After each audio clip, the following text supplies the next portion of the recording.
اور جس سے بہت سی بیماریاں آتی ہیں. اس پہ اب تحقیق بھی ہو رہی ہے پیراسائیکالوجی میں کہ نظر سے جو ریز اٹھتی ہیں وہ انسان کے جسم میں، یعنی نیگیٹو ریز جو خاص طور پر آتی ہیں، حسد کی نظر ہوتی ہے جیسے، تو وہ آ کے ایک ریئیکشن کرتی، کیمیکل ریئیکشن ہوتا ہے اس کی وجہ سے بلڈ میں، جس سے کچھ بیماریاں پیدا ہوتی ہیں.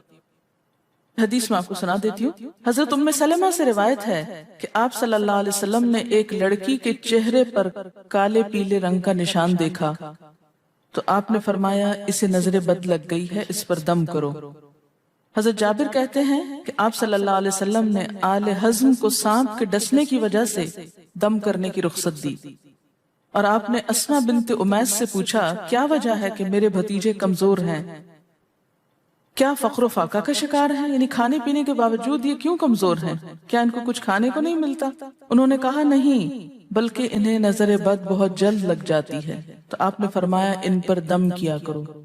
یعنی جس بیماری کی سمجھ میں نہ آئے کہ کھائے پیے بھی انسان جوان بھی ہو لیکن اس کو صحت ہو ہی نہ، کوئی ظاہری سبب معلوم ہی نہ ہو، تو ایسے شخص پر دم کرنا چاہیے. حضرت عائشہ صدیقہ کہتی ہیں کہ رسول اللہ صلی اللہ علیہ وسلم نظر بد کی وجہ سے دم کرنے کا حکم دیتے تھے.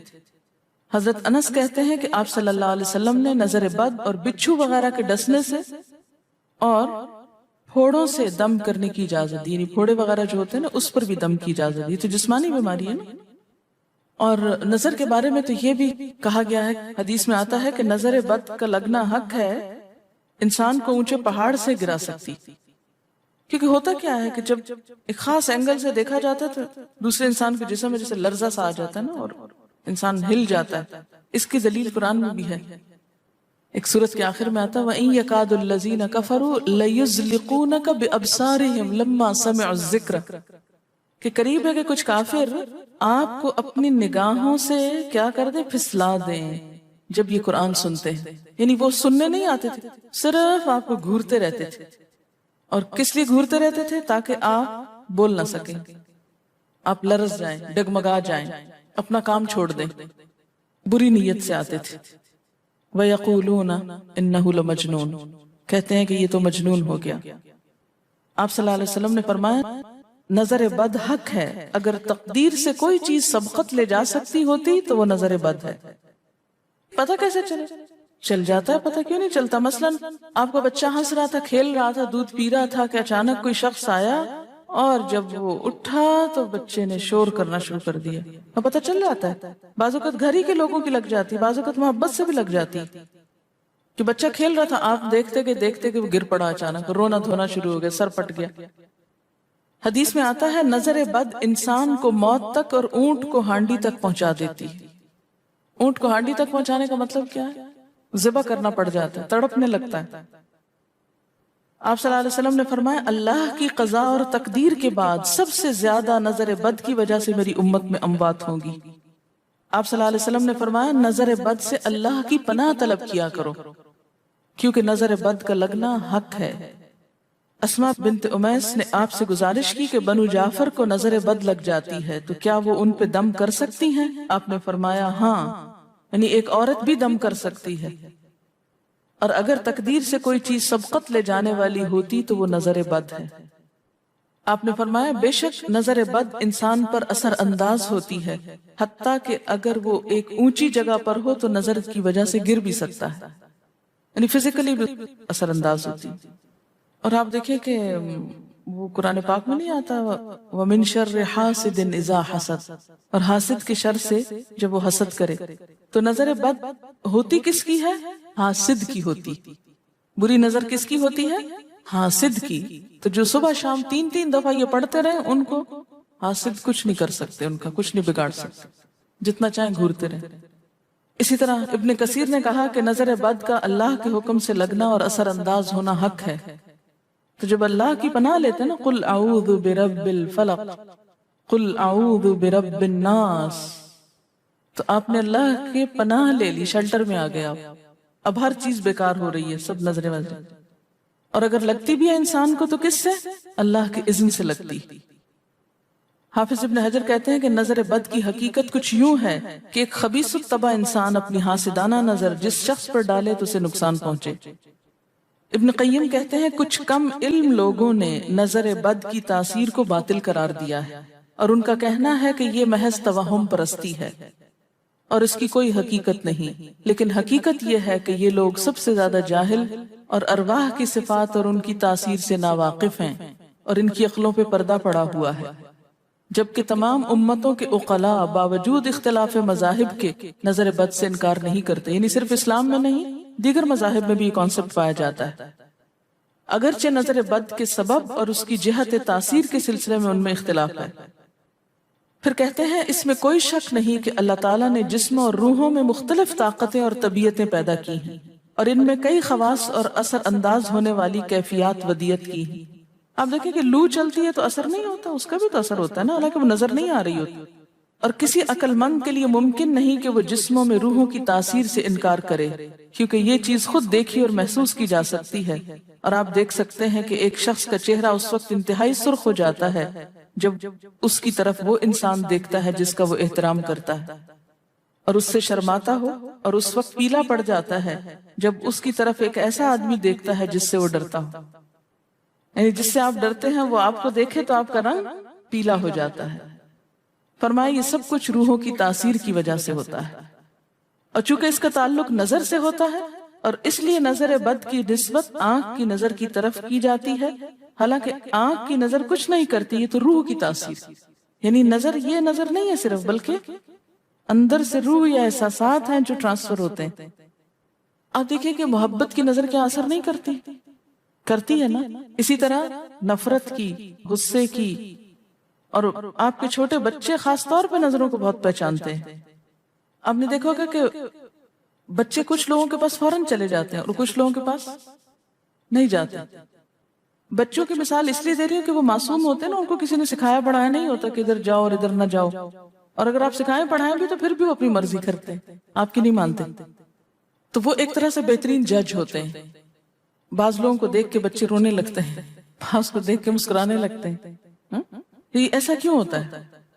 اچھا، اسی طرح اگر کوئی شخص کانسٹنٹلی آپ کو دیکھ رہا تو آپ کانشیس ہو جاتے ہیں، آپ ٹھہر نہیں سکتے۔ اسی طرح اگر کوئی سٹیئر کر رہا ہو تو اس کی نظروں سے بعض اوقات خوف بھی آنے لگتا ہے۔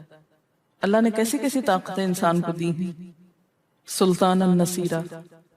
اچھا، پھر لکھتے ہیں کہ روحیں اپنی طبیعتوں، طاقتوں اور کیفیتوں اور اپنے خواص کے اعتبار سے مختلف ہوتی، سو حسد کرنے والے انسان کی روح واضح طور پر اس شخص کو اذیت پہنچاتی ہے جس سے حسد کیا جاتا ہے۔ ویسے بھی تو آپ دیکھیں نا، وہ رویے ایک دم آپ پہچان لیتے ہیں۔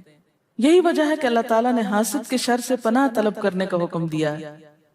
حاسد کی تاثیر ایک ایسی چیز ہے جس سے وہی انکار کر سکتا ہے جو حقیقت انسانیت سے خارج ہو۔ جنوں کی نظر بھی لگتی، یہ میرا قول نہیں ہے، حدیث ہے۔ حضرت ابو سعید خدری سے روایت ہے کہ رسول اللہ صلی اللہ علیہ وسلم جنات اور انسانوں کی نظر بد سے پناہ مانگتے تھے، یعنی آپ جو پناہ مانگتے تھے بری نظر سے، وہ انسانوں کی بھی اور جنوں کی بھی۔ پھر جب معوذتین الفلق اور الناس نازل ہوئی تو آپ انہی کو پڑھتے اور باقی دعائیں آپ نے چھوڑ دی تھی، یعنی قل اعوذ برب الفلق، قل اعوذ برب الناس، پھر سب چیزوں کے شر سے بچنے کے لیے کافی۔ یاد رکھیے بعض اوقات اپنی نظر بھی لگتی ہے، خود کو بھی نظر لگتی ہے۔ اسی طرح جب لباس اتارا جاتا ہے نہانے کے لیے مثلاً، تو اس وقت بھی دعا سکھائی گئی۔ بسم اللہ پڑھنی چاہیے، بیسیکلی بسم اللہ پڑھ کر اتارنے چاہیے، اور اس کے علاوہ اعوذ بکلمات اللہ التامات من شر ما خلق بھی پڑھ سکتے ہیں۔ آپ کو معلوم ہے کہ ٹوائلٹ میں جانے سے پہلے بھی دعا سکھائی گئی، کیونکہ جنات کے ٹھکانے گندی جگہوں پر ہوتے ہیں۔ اللہم انی اعوذ بک من الخبث والخبائث، خبیث جنوں اور خبیث جننیوں، خبائث سے تیری پناہ میں آتا۔ یہ دعا کیوں سکھائی گئی؟ اسی لیے کہ اگر آپ وہاں پر موجود ہیں، اور خصوصاً اگر آپ بے لباس ہیں، تو بھی ایسی چیزوں کی نظر بھی لگ سکتی ہے اور وہ چیزیں اثر انداز بھی ہو سکتی ہیں۔ اسی لیے بلا ضرورت تنہائی میں بھی بے لباس ہونے سے منع کیا گیا۔ بعض لوگوں کی عادت ہوتی ہے نا کہ وہ نہانے بیٹھتے ہیں تو وہی کپڑے دھونے شروع کر دیتے ہیں، اور نہیں، بس فوراً اپنے آپ کو ڈھانکنے کی کوشش کریں، بلا ضرورت زیادہ دیر بے لباس نہ رہیں۔ ایک حدیث میں آتا ہے ابو امامہ کہتے ہیں کہ میرے باپ سہل بن حنیف نے غسل کا ارادہ کیا اور جب قمیص اتاری تو عامر بن ربیہ ان کی طرف دیکھ رہے تھے. ان کا رنگ انتہائی سفید تھا اور جلد بہت خوبصورت تھی. عامر نے دیکھتے ہی کہا میں نے آج تک اتنی خوبصورت جلد کسی کنواری لڑکی کی بھی نہیں دیکھی.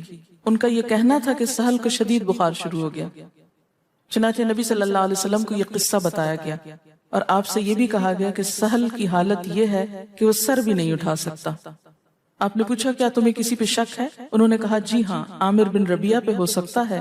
آپ نے انہیں بلوایا اور ناراضگی کا اظہار کرتے ہوئے فرمایا تم میں سے کوئی ایک کیوں اپنے بھائی کو قتل کرتا ہے؟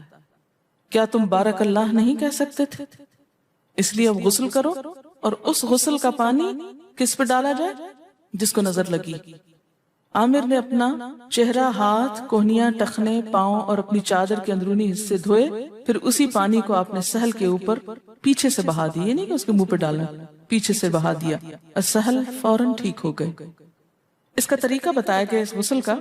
ابن شہاب زہری کا کہنا ہے کہ ہمارے زمانے کے علماء نے غسل کی یہ کیفیت بیان کی ہے جس آدمی کی نظر لگی ہو اس کے سامنے ایک برتن رکھ دیا جائے جس میں وہ سب سے پہلے کلی کرے اور پانی اسی برتن میں گرائے، پھر اپنا چہرہ دھوئے، پھر اسی پانی کے ذریعے اپنے ہتھیلیاں، دائیں ہاتھ اور ہتھیلی پہ پانی بہائے، پھر بائیں پر اور پھر دائیں کوہنی پر، پھر بائیں کوہنی پر، پھر بائیں ہاتھ سے اپنا دایاں پاؤں دھوئے، پھر دائیں ہاتھ سے بایاں پاؤں دھوئے اور پھر اسی طرح گھٹنوں پہ پانی بہائے. اور پھر یاد رہے کہ سارا پانی برتن کے اندر جائے اور اس کے بعد جس شخص کو نظر لگی ہو اس کے سر کی پچھلی جانب سے وہ پانی ایک ہی بار بہا دیا جائے.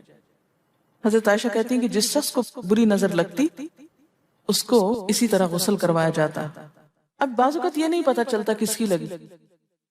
ایسی صورت میں پھر طریقہ کیا علاج کا؟ مریض کے سر پہ ہاتھ رکھ کر یہ دعا پڑھی جائے بسم اللہ ارقیک من کل داء یؤذیک من کل نفس او عین حاسد اللہ یشفیک بسم اللہ ارقیک.